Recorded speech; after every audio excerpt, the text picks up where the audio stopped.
Hello everyone.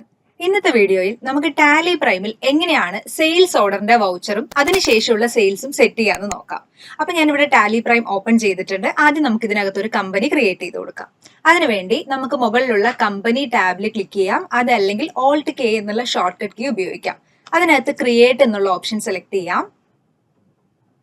ഇപ്പൊ നമുക്ക് PKY limited എന്നാണ് കമ്പനിയുടെ നെയിം എങ്കിൽ നമുക്ക് കമ്പനി നെയിമിനകത്ത് അത് ക്രിയേറ്റ് ചെയ്ത് കൊടുക്കാം. ദെൻ കൺട്രോൾ A പ്രസ് ചെയ്താണ് ഞാൻ സേവ് ചെയ്യുന്നത്. ബാക്കി കമ്പനി ഡീറ്റെയിൽസ് ഒന്നും തന്നെ ഞാൻ ഇവിടെ കൊടുത്തിട്ടില്ല. ഇനി ഇവിടെ നമുക്ക് കുറച്ച് ഫീച്ചേഴ്സ് എനബിൾ ചെയ്യാനുള്ള സ്ക്രീന് വന്നിട്ടുണ്ട്. ഇതിനകത്തൊക്കെ എന്തൊക്കെ ഫീച്ചേഴ്സ് ആണ് നമുക്ക് എനബിൾ ചെയ്യേണ്ടത്, ഡിസബിൾ ചെയ്യേണ്ടത് എന്നുള്ള ഓപ്ഷൻസ് ആണ് സെറ്റ് ചെയ്ത് കൊടുക്കേണ്ടത്. ഇപ്പൊ നമുക്ക് ഇവിടെ ഒന്നും ആവശ്യമില്ലെങ്കിൽ തൽക്കാലം നമുക്ക് ഇവിടെ കൺട്രോൾ A അടിച്ച് സേവ് ചെയ്യാം. അതിനുശേഷം എന്തെങ്കിലും എനബിൾ ചെയ്യാനോ ഡിസബിൾ ചെയ്യാനോ ആവശ്യമായി വരികയാണെങ്കിൽ പിന്നീട് നമുക്ക് F11 എന്നുള്ള ഫംഗ്ഷൻ കീ ഉപയോഗിച്ച് ഫീച്ചേഴ്സ് ഉള്ള കാര്യങ്ങൾ സെറ്റ് ചെയ്ത് കൊടുക്കാനായിട്ട് സാധിക്കും. ഓക്കെ, ഇനി സെയിൽസും സെയിൽസ് ഓർഡറും പർച്ചേസും ഒക്കെ ചെയ്യുമ്പോൾ നമുക്ക് ഒരുപാട് ഐറ്റംസ് ക്രിയേറ്റ് ചെയ്യേണ്ടതായിട്ട് വരും. അത് നമുക്ക് ഈ മാസ്റ്റേഴ്സ് എന്നുള്ള ഓപ്ഷനിൽ ക്രിയേറ്റിൽ നിന്നും സ്റ്റോക്ക് ഐറ്റം എടുത്ത് ക്രിയേറ്റ് ചെയ്യാം, യൂണിറ്റ് എടുത്ത് ക്രിയേറ്റ് ചെയ്യാം. അങ്ങനെ നമുക്ക് ക്രിയേറ്റ് ഓപ്ഷൻസിൽ നിന്ന് ഒരുപാട് കാര്യങ്ങൾ ചെയ്യാനായിട്ട് സാധിക്കും. പക്ഷേ നമ്മളിപ്പോൾ ചെയ്യാൻ പോകുന്നത് വൗച്ചറിൽ നിന്ന് എങ്ങനെ ഷോർട്ട് കട്ട് ആയിട്ട് ഐറ്റംസും ലെഡ്ജേഴ്സും എല്ലാം ക്രിയേറ്റ് ചെയ്യാം, അങ്ങനെ എങ്ങനെ ഈ ഓർഡേഴ്സ് സെറ്റ് ചെയ്യാം എന്നുള്ളതാണ്. അപ്പൊ അതിനുവേണ്ടി ആദ്യം തന്നെ വൗച്ചേഴ്സ് എന്നുള്ള ആ ഒരു സെക്ഷനിലേക്ക് പോയി ഇവിടെ നമുക്ക് വന്ന് നിൽക്കുന്നത് പേയ്മെന്റ് വൗച്ചർ ആണ്. നമുക്ക് ആദ്യം തന്നെ വേണ്ടത് പർച്ചേസ് വൗച്ചർ ആണ്. കാരണം സെയിൽ ഓർഡർ കൊടുക്കണം എന്നുണ്ടെങ്കിൽ നമ്മുടെ കയ്യിൽ കുറച്ച് സ്റ്റോക്ക് ഐറ്റം വേണം അല്ലെ.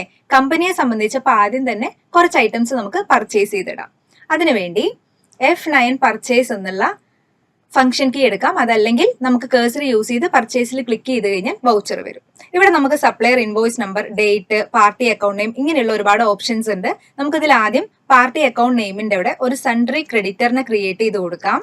മിസ്റ്റർ റാം ആണ് പാർട്ടി എന്ന് കരുതാം. അപ്പൊ അദ്ദേഹത്തിന്റെ അണ്ടർ സൺട്രി ക്രെഡിറ്റർ കൊടുക്കാണ്.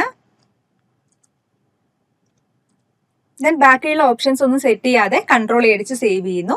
ഇവിടെ വന്ന് റിസീപ്റ്റ് ഡീറ്റെയിൽസ് തൽക്കാലം സ്കിപ്പ് ചെയ്ത് കൊടുക്കുന്നുണ്ട്. പാർട്ടി ഡീറ്റെയിൽസും സ്കിപ്പ് ചെയ്ത് കൊടുക്കുന്നുണ്ട്. ഇനി നമുക്ക് പർച്ചേസ് ലെഡ്ജറിന്റെ അവിടെ പർച്ചേസ് എന്നുള്ള ലെഡ്ജർ ക്രിയേറ്റ് ചെയ്യണം. സോ നെയിമിന്റെ അവിടെ നമുക്ക് പർച്ചേസ് എന്ന് കൊടുക്കാം. അണ്ടർ പർച്ചേസ് അക്കൗണ്ട് കൊടുക്കാം. കൺട്രോൾ അടിക്കാം, സേവ് ചെയ്യാം. ഇനി ഏത് ഐറ്റം ആണ് നമ്മൾ നമ്മുടെ കമ്പനിയുടെ ആവശ്യത്തിന് വേണ്ടി പർച്ചേസ് ചെയ്യുന്നത് അത് ക്രിയേറ്റ് ചെയ്യാനായി ഓൾട്ട് C കൊടുക്കാം. നമുക്ക് ഇതിൽ നമ്മളെ ലാപ്ടോപ്പ് ആണ് പർച്ചേസ് ചെയ്യുന്നത് എന്ന് കരുതുക. അപ്പോൾ ഐറ്റം നെയിമിന്റെ അവിടെ ലാപ്ടോപ്പ് എന്ന് കൊടുക്കാം. ഇനി യൂണിറ്റിലേക്ക് വരാം. യൂണിറ്റ് ക്രിയേറ്റ് ചെയ്യുന്നത് ലാപ്ടോപ്പ് എന്നുള്ള ഐറ്റം ഏത് യൂണിറ്റിലാണ് മെഷർ ചെയ്യുന്നത്. നമ്മൾ ഇത്ര എണ്ണം എന്ന് പറഞ്ഞാണ് വാങ്ങിക്കുന്നതെങ്കിൽ നമ്പേഴ്സ് ആണ് ഇതിന്റെ യൂണിറ്റ് ഓഫ് മെഷർ ആയിട്ട് വരിക. അപ്പൊ സിമ്പിളിന്റെ അവിടെ NOS എന്ന് കൊടുക്കാം. ഫോർമൽ നെയിം നമ്പേഴ്സ് എന്ന് ഫുള്ളായി ടൈപ്പ് ചെയ്ത് കൊടുക്കാം. ഇതിനുശേഷം ഇതും ഈ ഒരു സ്ക്രീനും കൺട്രോൾ അടിച്ച് സേവ് ചെയ്യാം. സ്റ്റോക്ക് ഐറ്റത്തിന്റെ ക്രിയേഷൻ സ്ക്രീൻ നമുക്ക് കൺട്രോൾ അടിച്ച് സേവ് ചെയ്യാം. എത്ര ക്വാണ്ടിറ്റി ആണ് ലാപ്ടോപ്പ് നമ്മൾ വാങ്ങിക്കുന്നത്? 10 എണ്ണമാണ് വാങ്ങിക്കുന്നതെങ്കിൽ ക്വാണ്ടിറ്റിയുടെ അവിടെ 10 എന്ന് കൊടുക്കാം. റേറ്റ് എന്ന് പറയുന്നത് ഒരു ലാപ്ടോപ്പിന്റെ റേറ്റ് ആണ്. 50,000 രൂപയാണ് ഒരു ലാപ്ടോപ്പിന്റെ വിലയെങ്കിൽ നമുക്കതിവിടെ എൻ്റർ ചെയ്ത് കൊടുക്കാം. ടോട്ടൽ എമൗണ്ട് ഓട്ടോമാറ്റിക്കലി ആ സൈഡ് ക്യാപ്ചർ ചെയ്ത് വന്നോളും. അപ്പൊ നമ്മുടെ ലാപ്ടോപ്പ് 10 എണ്ണം ഒരെണ്ണത്തിന് 50,000 രൂപ വെച്ച് മിസ്റ്റർ റാം എന്ന് പറയുന്ന സൺട്രി ക്രെഡിറ്ററുടെ കയ്യിൽ നിന്നും പർച്ചേസ് ചെയ്ത് കഴിഞ്ഞു. ഇപ്പോൾ പർച്ചേസ് ചെയ്ത് ഈ സാധനം മറ്റൊരു പാർട്ടിക്ക് നമ്മൾ സെയിൽസ് ഓർഡർ കൊടുക്കുകയാണെങ്കിൽ എങ്ങനെയാണ് അത് ഈ ടാലി സോഫ്റ്റ്വെയറിനകത്ത് കാണിക്കാം. ഇതായിരുന്നു നമ്മുടെ ടോപ്പിക്. അതിന് സ്റ്റോക്ക് ക്രിയേറ്റ് ചെയ്യാൻ വേണ്ടിയിട്ടാണ് നമ്മൾ പർച്ചേസ് ക്രിയേറ്റ് ചെയ്തത്. ഓക്കെ, ഇനി സെയിൽസ് ഓർഡർ കൊടുക്കാൻ വേണ്ടി റൈറ്റ് സൈഡിലുള്ള F10 എന്നുള്ള ഫംഗ്ഷൻ കീ അഥവാ അതർ വൗച്ചേഴ്സ് എന്നുള്ള ഓപ്ഷൻ എടുക്കാം. ഇതിനകത്ത് ഷോ ഇൻആക്റ്റീവ് എന്ന് പറയുന്ന ഓപ്ഷൻ ആദ്യം ഒന്ന് എൻ്റർ ചെയ്ത് കൊടുക്കുക. ഇവിടെ പർച്ചേസ് ഓർഡർ, സെയിൽസ് ഓർഡർ എന്ന് പറയുന്ന 2 ഓർഡർ വൗച്ചേഴ്സും ഇൻആക്റ്റീവ് ആയിട്ടാണ് കിടക്കുന്നത്. ഇപ്പൊ നമുക്ക് ആവശ്യമുള്ള വൗച്ചർ സെയിൽസ് ഓർഡർ വൗച്ചർ ആണ്. ഇത് ആക്റ്റീവ് ആക്കാൻ വേണ്ടി സെയിൽസ് ഓർഡറിൽ ജസ്റ്റ് ഒന്ന് എൻ്റർ അടിച്ചു കൊടുക്കാം. അപ്പൊ നമ്മളോട് പറയുന്നത് you need to activate the sales order voucher type active now. Yes എന്ന് കൊടുത്താൽ ആ ഒരു വൗച്ചർ ടൈപ്പ് ആക്റ്റീവായി വന്നോളും. ഇപ്പൊ നമുക്ക് ഓട്ടോമാറ്റിക്കലി ഇവിടെ സെയിൽസ് ഓർഡർ എന്നുള്ള വൗച്ചർ വന്നു. ഇനി പാർട്ടി അക്കൗണ്ട് നെയിം, ഏത് പാർട്ടിക്കാണ് നമ്മൾ ഈ വിൽക്കുന്ന സാധനത്തിന്റെ ഓർഡർ കൊടുക്കുന്നത് അദ്ദേഹത്തെ ക്രിയേറ്റ് ചെയ്യാൻ വേണ്ടി ഓൾട്ട് C അടിച്ചു. ശ്യാം എന്നാണ് നമ്മുടെ സൺട്രി ഡെപ്റ്ററുടെ പേരെങ്കിൽ അദ്ദേഹത്തിന്റെ പേര് നമുക്ക് ഇവിടെ ക്രിയേറ്റ് ചെയ്ത് കൊടുക്കാം. ഇനി ഇവിടെ ഓർഡർ ഡീറ്റെയിൽസ് എന്ന് പറയുന്ന ഒരു ഓപ്ഷൻ വരുന്നുണ്ട്. തൽക്കാലം നമുക്കത് കൺട്രോൾ അടിച്ച് സേവ് ചെയ്യാം. ഇനി ഇവിടെ ബാക്കിയുള്ള ഡീറ്റെയിൽസ് വരുന്നത് നമുക്ക് കൺട്രോൾ അടിച്ച് സേവ് ചെയ്യാം. ഇവിടെ നമ്മളോട് ഓർഡർ നമ്പർ ചോദിക്കുന്നുണ്ട്. ശ്യാം എന്ന് പറയുന്ന പാർട്ടിക്ക് കുറച്ച് സാധനങ്ങൾ വിൽക്കാനായി നേരത്തെ കൂട്ടി അദ്ദേഹം തരുന്ന ഓർഡർ നമ്മൾ സ്വീകരിക്കുമ്പോൾ അതിന് പ്രത്യേകമായി ഒരു ഓർഡർ നമ്പർ ഉണ്ടാവും. ഉദാഹരണത്തിന് 101 ആണെന്ന് കരുതുക. അപ്പൊ ഇവിടെ ഓർഡർ നമ്പർ അവിടെ നമ്മളത് എൻ്റർ ചെയ്ത് കൊടുക്കണം. ഇനി സെയിൽസ് ലെഡ്ജർ അവിടെ സെയിൽസ് ക്രിയേറ്റ് ചെയ്യാം. സെയിൽസിന്റെ അണ്ടർ സെയിൽസ് അക്കൗണ്ട് ആണ്. കൺട്രോൾ അടിച്ച് നമുക്ക് ആ ഒരു സെക്ഷനിലേക്ക് വരാം.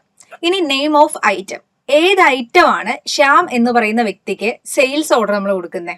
അപ്പം ലാപ്ടോപ്പ് ആണ് നമ്മുടെ കയ്യിൽ ഓൾറെഡി ഉള്ള സ്റ്റോക്ക് അല്ലേ. അപ്പൊ അദ്ദേഹം നമുക്ക് തരുന്ന സെയിൽസ് ഓർഡറിലെ പ്രൊഡക്റ്റ് എന്ന് പറയുന്നത് ലാപ്ടോപ്പ് ആണ്. സോ നമുക്ക് അവിടെ ഐറ്റം സെലക്ട് ചെയ്ത് കൊടുക്കാം. റൈറ്റ് സൈഡ് ലാപ്ടോപ്പിൽ എത്ര സ്റ്റോക്ക് ആണ് ബാക്കിയുള്ളത് എന്ന് റൈറ്റ് സൈഡ് 10 നമ്പേഴ്സ് എന്ന് ഓട്ടോമാറ്റിക്കലി കാണിക്കുന്നുണ്ട്.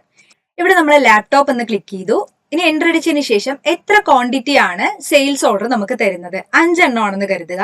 റേറ്റ് 50,000 രൂപയ്ക്കാണ് നമ്മൾ ലാപ്ടോപ്പ് വാങ്ങിച്ചതെങ്കിൽ 75,000 രൂപയ്ക്കാണ് വിൽക്കുന്നത് എന്ന് കരുതുക. അപ്പം 75,000 രൂപ ഇവിടെ അടിച്ചു കൊടുക്കാം. ഇനി നമുക്ക് ഈ ഒരു സ്ക്രീൻ കൺട്രോൾ അടിച്ച് സേവ് ചെയ്യാം. സെയിൽസ് ഓർഡർ നമുക്ക് കിട്ടിക്കഴിഞ്ഞു. ഇനി ഈ സാധനം ശ്യാം എന്ന് പറയുന്ന പാർട്ടിക്ക് വിൽക്കുമ്പോൾ എങ്ങനെയാണ് സെയിൽസ് വൗച്ചറിൽ കാണിക്കേണ്ടത്? അതിനുവേണ്ടി F8 സെയിൽസ് വൗച്ചർ എടുക്കാം. പാർട്ടി അക്കൗണ്ട് നെയിം ശ്യാം ആണ്. കാരണം ശ്യാം എന്ന് പറയുന്ന വ്യക്തിയാണ് നമുക്ക് സെയിൽസ് ഓർഡർ തന്നത് അല്ലേ. അപ്പൊ ശ്യാമിനെ നമുക്ക് സെലക്ട് ചെയ്ത് കൊടുക്കാം. ഇവിടെ ഈ ഡിസ്പാച്ച് ഡീറ്റെയിൽസിൽ ഓർഡർ നമ്പർ എന്ന് പറയുന്ന ഒരു ഓപ്ഷൻ നമുക്ക് കാണാനായിട്ട് സാധിക്കും. സെയിൽസ് ഓർഡറിന്റെ വൗച്ചർ എൻ്റർ ചെയ്യുമ്പോൾ നമ്മൾ ഇവിടെ ഈ ഓർഡർ നമ്പർ ഓൾറെഡി സെലക്ട് ചെയ്ത് കൊടുത്തതായിരുന്നു. ഇവിടെ വന്ന ഈ നമ്പർ അതുകൊണ്ട് സെലക്ട് ചെയ്ത് കൊടുക്കാം. ഇവിടെ പാർട്ടി ഡീറ്റെയിൽസ് ജസ്റ്റ് ഒന്ന് കൺട്രോൾ അടിച്ചു പോവാം. നോക്കൂ, നമ്മൾ ലാപ്ടോപ്പ് എന്നുള്ള ഐറ്റം അടിക്കാതെ തന്നെ ഓട്ടോമാറ്റിക്കലി സെയിൽസ് വൗച്ചറിൽ ക്യാപ്ചർ ചെയ്ത് വന്നു. സോ ഇതിൽ നിന്ന് നമ്മൾ മനസ്സിലാക്കേണ്ടത്, ഒരു തവണ ഓർഡറുടെ വൗച്ചർ നമ്മൾ കൊടുത്തു കഴിഞ്ഞാൽ പിന്നീട് അത് സെയിലോ പർച്ചേസോ ചെയ്യുന്ന സമയത്ത് ഓട്ടോമാറ്റിക്കലി അതിന്റെ ഐറ്റംസ് എങ്ങനെ ക്യാപ്ചർ ചെയ്ത് വൗച്ചറിലേക്ക് വരും എന്നതാണ്. Okay, thank